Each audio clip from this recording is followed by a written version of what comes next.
Coming up, UCF Nightly News. Find out how UCF PD is monitoring the safety of student pedestrians on campus. Plus, get an inside look on the first ever University Hispanic Conference of Florida. Also learn how a UCF student is creating an app to make nutrition more easily accessible to those with diet restrictions and illnesses. And in sports, join Nightly News reporter Chris Wolf and I as we preview the Knights' 2019-2020 football season. Nightly News starts now.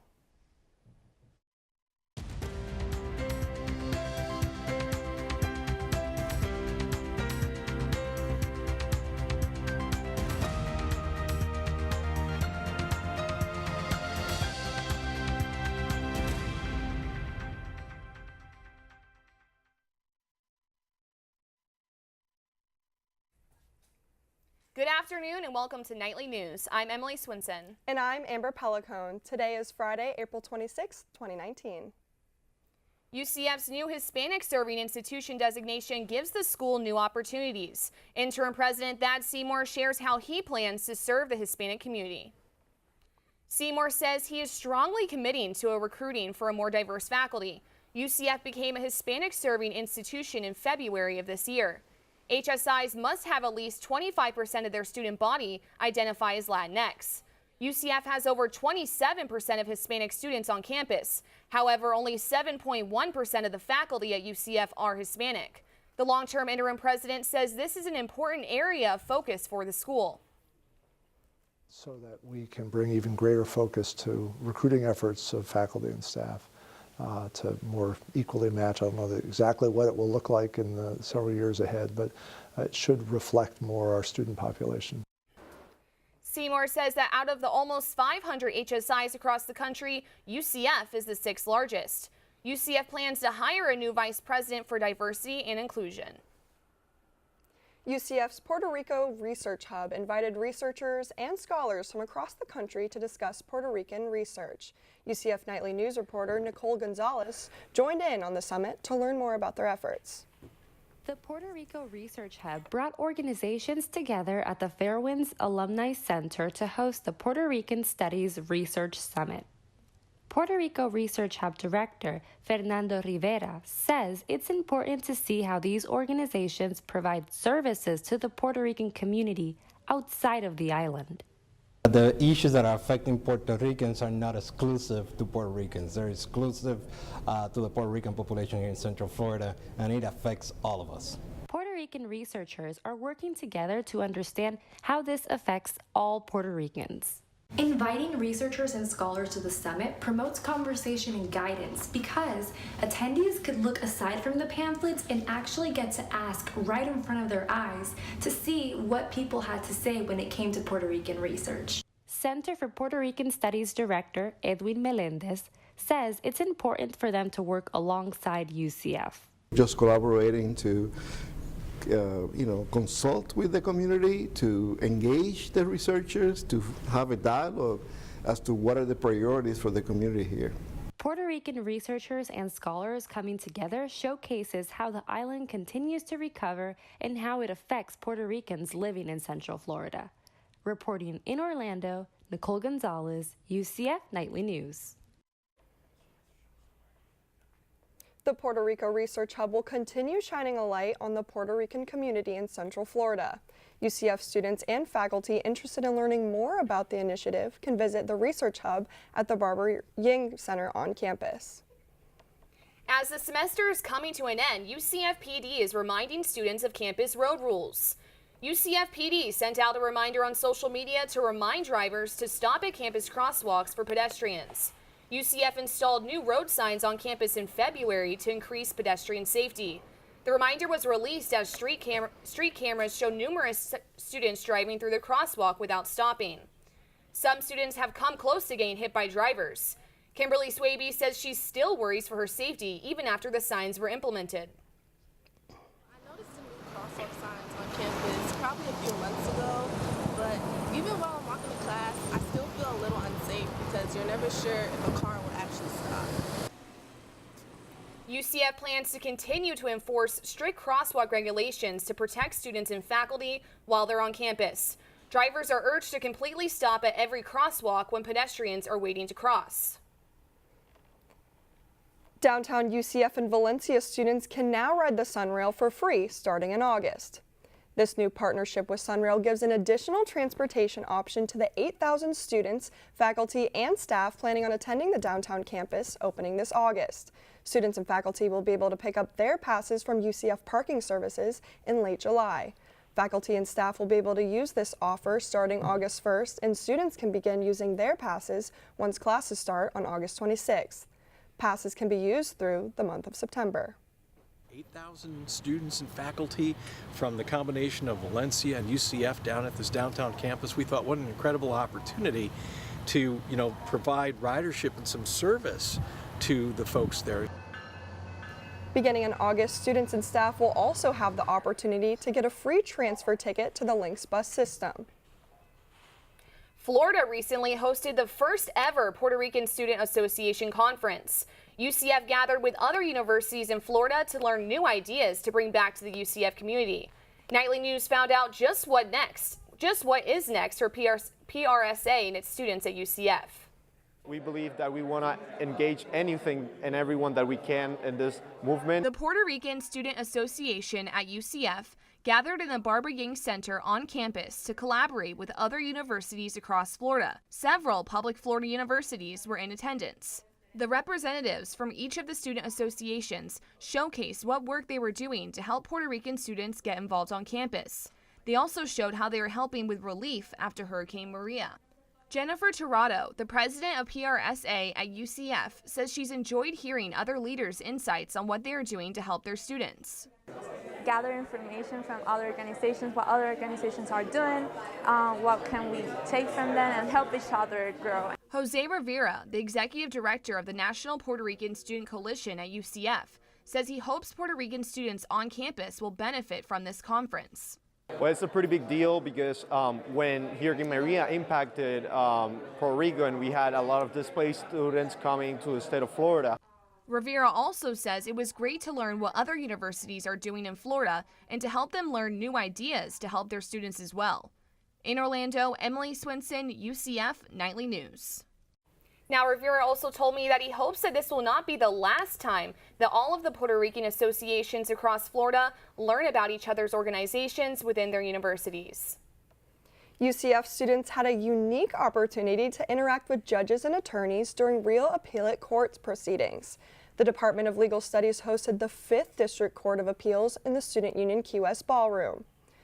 Those who attended had to check their bags and walk through a security checkpoint before entering the room. All attendees had to rise as Judge Richard B. Orfinger called the court to session. Both the plaintiffs and the defendant's attorney had time to deliver their oral arguments before the judge. Interim Director of Legal Studies Mark Consalo organized this event for the benefit of students. DCA here, we give our students the opportunity to kind of see the practice of appellate law in a real-world setting. So it's not something where we're having to show it through video or talk about it in a textbook, but we can actually give them a real-life opportunity. Appellate court proceedings serve to determine if the law was applied correctly to a case in the trial court stage. There were a total of 3 appellate cases heard. After each proceeding, students had the opportunity to ask judges and attorneys questions that were not related to the case. The 5th District Court of Appeals hears appellate cases for the Central Florida area. Physics, chemistry, and engineering is combined by the University of Central Florida for a new field of study called Materials Science and Engineering. It will be a new bachelor's degree for undergrads this fall. Sub Dutil, chair of the MSc department, says this will be the second materials sciences bachelor's offered in Florida. MSc ranges from space to defense, electronics, energy, and biomedicine. Julie Forish, a sophomore at UCF, wants to switch her major to MSc. Forish says she wants to make the change because the major was not available until now. UCF hopes this new degree will help graduates find more jobs in positions such as materials engineer. This new degree looks like it'll bring great opportunities to UCF. And Emily, what are your plans for the summer break? You know, I'm hoping to hit the beach, hopefully Hawaii. You know, speaking of breaks, coming after this one, find out what the American Cancer Society says about obesity affecting adults much younger compared to previous generations.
A photonics science and engineering student won the biggest UCF student business competition of the year. Meet Rafaela Frota, who got the idea for her business at the age of just 14. Nightly News reporter Sarah Nagy has more on the winning idea. Like the winner. Rafaela Frota won over the judges and the audience of this year's Joust New Venture competition, taking home $12,000 cash and business assets out of 4 teams pitching their business ideas. Frota is the CEO and founder of an up-and-coming app called WOWI, which stands for We Are What We Eat. The app is designed to simplify nutrition for those who have diet restrictions or illnesses, teaming up with local hospitals. Frota got her first idea to start a business when she was just 14.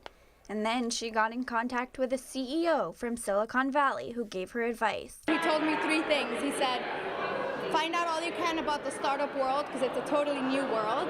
Know your competition and make something so that others can visualize what's in your mind. Frota is continuously working on teaming up with hospitals like Advent Health and Nemours to use WOWI to help patients. We're going to be using this opportunity to further develop the conversations that we've had with Nemours, with Advent Health, formerly Florida Hospital, and a couple of the other hospitals, and scale WOWI to be what we have the vision for it becoming. Dr. Cameron Ford, the director of the Center for Entrepreneur Leadership, says he thinks Rafaela will be extremely successful. It's been really rewarding for someone like me to see her grow as an entrepreneur over a 2 or 3 year period. Reporting in Orlando, Sarah Nagy, UCF Nightly News. And Rafaela says that she hopes to spread the word even more for WOWI and is working to sign contracts with local hospitals like Nemours and Advent Health. For more information on WOWI, visit wawwe.com. You know, with summer right around the corner, there's many UCF students who are hitting the gym in preparation. Some students are even working out in 125-degree heat. HotWorks is similar to hot yoga, except yoga is not the only workout offered. Other classes include cycling and isometric workouts. Each session is from 15 to 30 minutes long. Participants can follow along with the workout via video. These pods can reach up to 125-degree heat and fit up to 3 people. Many UCF students love the quick workouts and 24/7 accessibility. Ashley Thompson, the manager of the UCF location, says over 80% of the people who signed up are UCF students. Haley Hearns, an integrated business senior at UCF, is an avid user of the HotWorks workout system. I love coming to HotWorks because I'm extremely busy and I don't have a lot of time to do a long workout. HotWorks is only for 15 to 30 minutes a session, and I get an even better workout here than I would in a regular gym. A lot of people are really concerned about the heat, but personally it doesn't bother me and no one else has a problem with it. It kind of makes you work out harder. Although the UCF Recreation and Wellness Center does not offer hot yoga classes, they do offer traditional yoga classes. Before working out in above average temperatures, always check with a healthcare professional. The risk of developing obesity-related cancer is increasing among millennials. Nightly News reporter Paola Guzman tells us more about this study.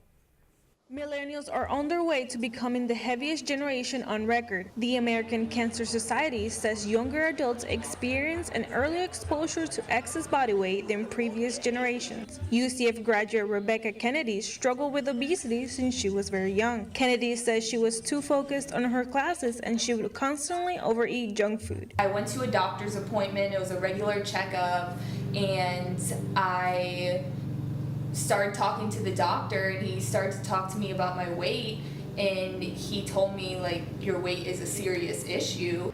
By eating foods like these ones, Rebecca Kennedy reached obesity.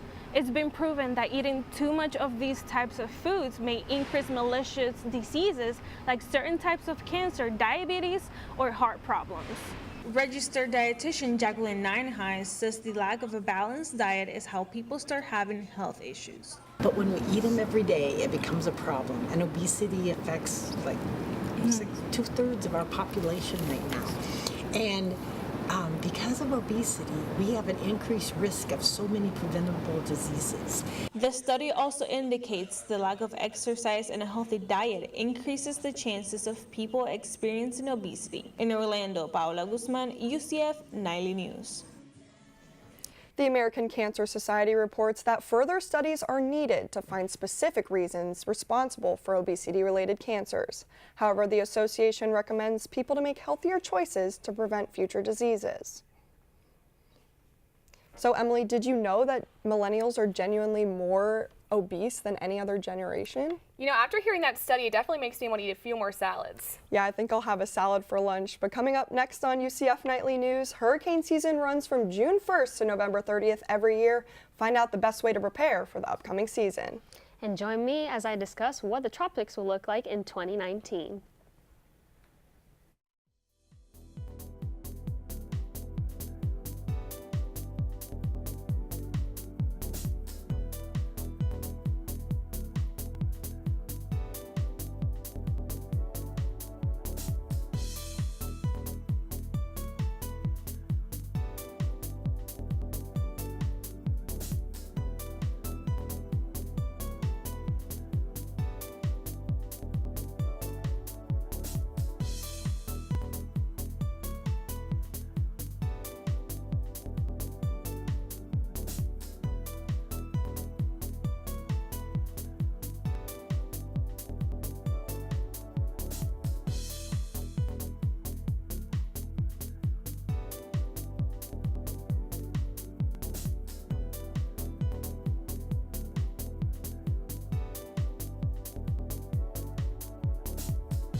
The 2019 hurricane season predictions are looking about average, but after Michael destroyed parts of Florida in the Panhandle, here are some ways you can stay safe and be prepared.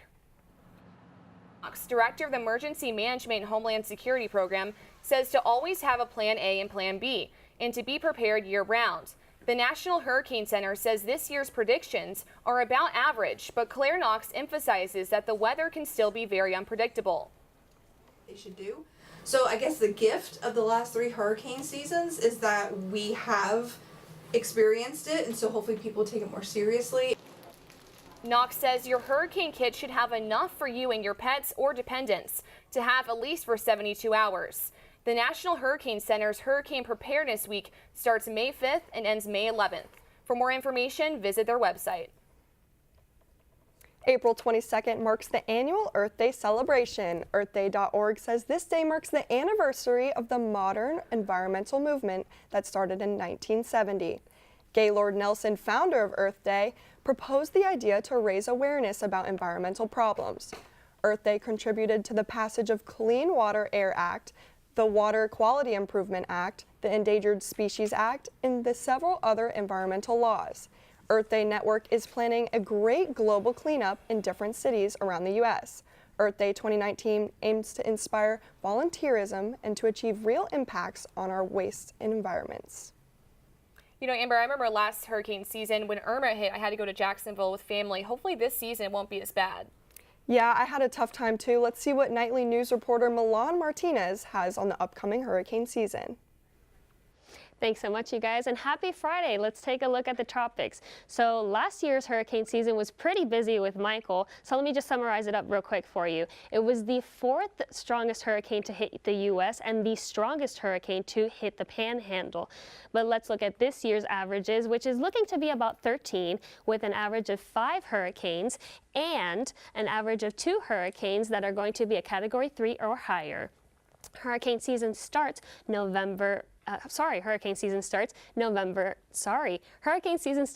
1st and ends November 30th.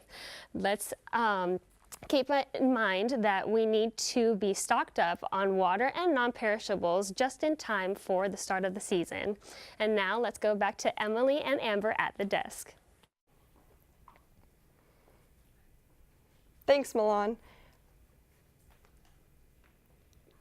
You know, football's coming up. Hopefully we're going to have another undefeated season. What are you thinking? I mean, it's our senior year. We got to end with a bang. Let's go to sports. Coming up in sports, we'll take a look at UCF tonight's 2018 football season.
Good afternoon, Knights fans. My name is Eddie Messel. Let's see what's going on with UCF sports this week. With spring football coming to an end and a new year of fall closing in, let's recap the past year for the Knights. UCF had a great 2018 campaign that had its highs and lows. The Knights completed yet another undefeated regular season, securing back-to-back conference championships. The latter half of the 2018-2019 season was a heartbreaker for the Knights.